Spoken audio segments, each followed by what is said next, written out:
Fala, caríssimos e caríssimas, tudo bem com vocês? Professor Johan aqui, o seu professor do curso Saber, para mais uma aula, mais um encontro para a gente conversar, continuar as nossas conversas de História do Paraná, aquelas que são voltadas para os temas principais de História do Paraná, para concurso público e para os vestibulares aí dentro do Paraná, beleza, gente? Hoje a gente vai conversar um pouquinho, vamos lá, sobre o Norte pioneiro, tá bom? A região norte do estado e ocupação no século XX, como se deu, suas causas, motivações, todos esses aspectos a gente vai analisar o Norte pioneiro, porque ele é tema, geralmente, dos concursos aí ligados à área de segurança pública, municipais, no norte, as guardas municipais, mas também são temas aí tocantes às provas estaduais, o EPG, o UEL, o UEM, podem aparecer em Paraná esse tema, tá? Então, atenção a isso.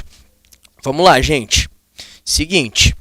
Vejam só, eu tô falando de Londrina, tá? Londrina é um dos pontos do norte do Paraná. Essa é a imagem de Londrina, por exemplo. Quando a gente fala de Londrina e a presença, a ocupação no norte do Paraná, inevitavelmente a gente lembra dos ingleses e da Companhia Terras Norte do Paraná, que é inglesa, e a gente tende a pensar, assim como Londrina, que outras regiões foram ocupadas pelos ingleses, né? Olha aqui a igreja anglicana, né? É um símbolo da cidade de Londrina. Quem é de Londrina vai saber onde é essa igreja, né? Pubs, ó, o pessoal da noite aí, né? O John O'Groats, o pub escocês, né? Tudo bem que quem inventou o submarino é o pessoal lá do Bar do Alemão, né? Que fica lá em Curitiba, lá, né? Largo da Ordem, muito bem lá, aquela parte histórica, gostoso lá também. Eu entrei lá uma vez, saí, tinha tomado 4 submarinos, né? Enfim, gente, mas essa região norte tem essa influência, né? O pessoal fala dos ingleses e tal. Eu trouxe algumas imagens de Londrina, porque eu sou daqui, né? Mas vejam só, Parque Arthur Thomas, né? Aqui a Floresta Ombrófila Mista, Araucária e tudo mais, né? O Lord Lovat, né? Ele era escocês, vocês podem perceber até, né, que a indumentária dele, ele tá utilizando saia. Então fica com aquela ideia, Arthur Thomas, Lord Lovat, para essa região norte do Paraná, Companhia de Terras. Mas vamos entender o negócio, como se deu de fato a ocupação e a exploração do norte paranaense. Eu tô trazendo um texto aqui que eu vou ler. Eu não gosto de ficar lendo slide, mas eu acho que é importante a gente ter essa ideia, tá, sobre esse texto. Ao criarem o norte paranaense, hífen aqui, lógico, né?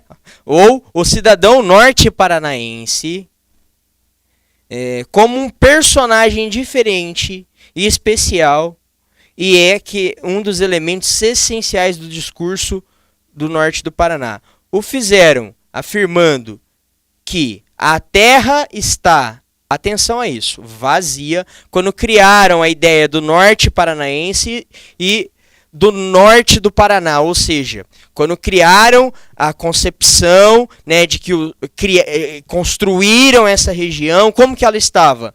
A terra estava, atenção, vazia e a mata virgem, ou seja, intocada, silenciando e excluindo a presença de 2 grupos, 2 elementos, indígenas, caboclos, ou seja, aqueles, né, muitas vezes miscigenados entre portugueses e espanhóis com indígenas, o caboclo brasileiro, o homem do interior, né? Então excluíram a presença destes, atenção, olha o final do texto do historiador Tomasi, como povos e pessoas presentes neste espaço.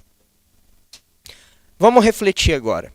Seguinte, criou-se a concepção, tá, de que o norte do Paraná e a ocupação do estado norte do Paraná e a população norte paranaense se cria a partir de um vazio demográfico e a partir de um vazio étnico. É a grande mentira, é a grande falácia, tá bom? Então quando o Tomasi traz esse texto pra gente, o que a gente tem que refletir? Pera lá. Existiam populações vivendo aqui e esse espaço não era totalmente intocado. Se existiam pessoas ali, essas pessoas usavam esses recursos naturais, tá? Quem são eles? Os caboclos, os indígenas, a população autóctone, originária daqui, tá bom? Né? Então, atenção, olha só que interessante. Cria-se no norte paranaense a ideia de um sertão desabitado e de um vazio demográfico. Essas duas concepções, para a prova de vocês, ela deve ser encarada como um mito, tá bom?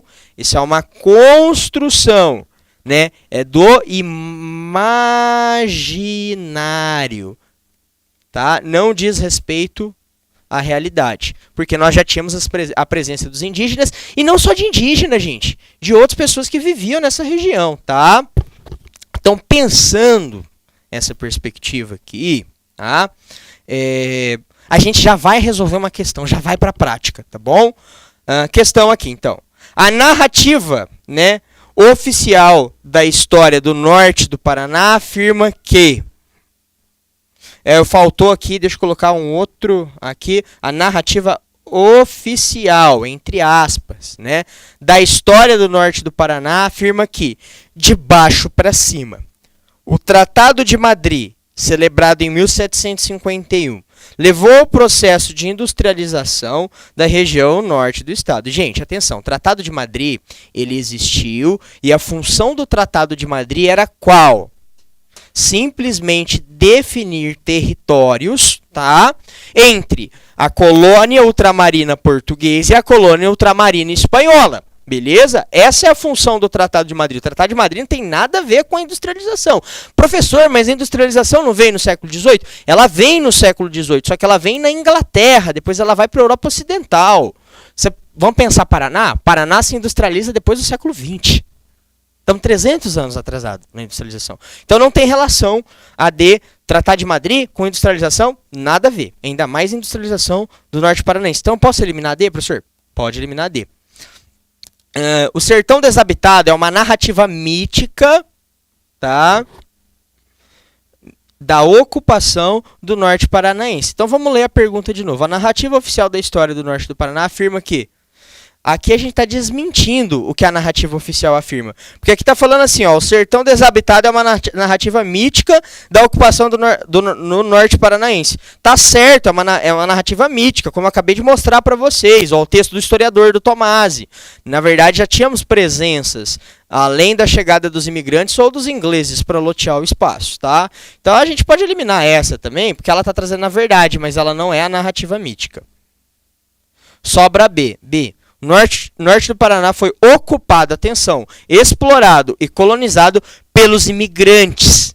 E deixa de ser mata virgem desocupada no contexto das primeiras décadas do século XX. Corta pra cá, Rony, fazendo um favor. Sim, é essa mesmo. Essa é a narrativa oficial, que era tudo mata virgem, espaço desocupado, vazio e hiato. Tá? E os europeus que vêm para colonizar ocupam esse espaço. E são os primeiros a ocupar esse espaço. Nesse introito da história brasileira, da história paranaense. Não é assim. Não é assim, tá bom? Lembrar sempre das populações originárias. Então a alternativa B, voltando para lá, não só os originários, né? Os caboclos também. A alternativa B aqui, ela vai ser para nós, tá bom? Aqui tá de acordo com a narrativa oficial, tá? Ops, peguei a borracha aqui, 10-0. Ué?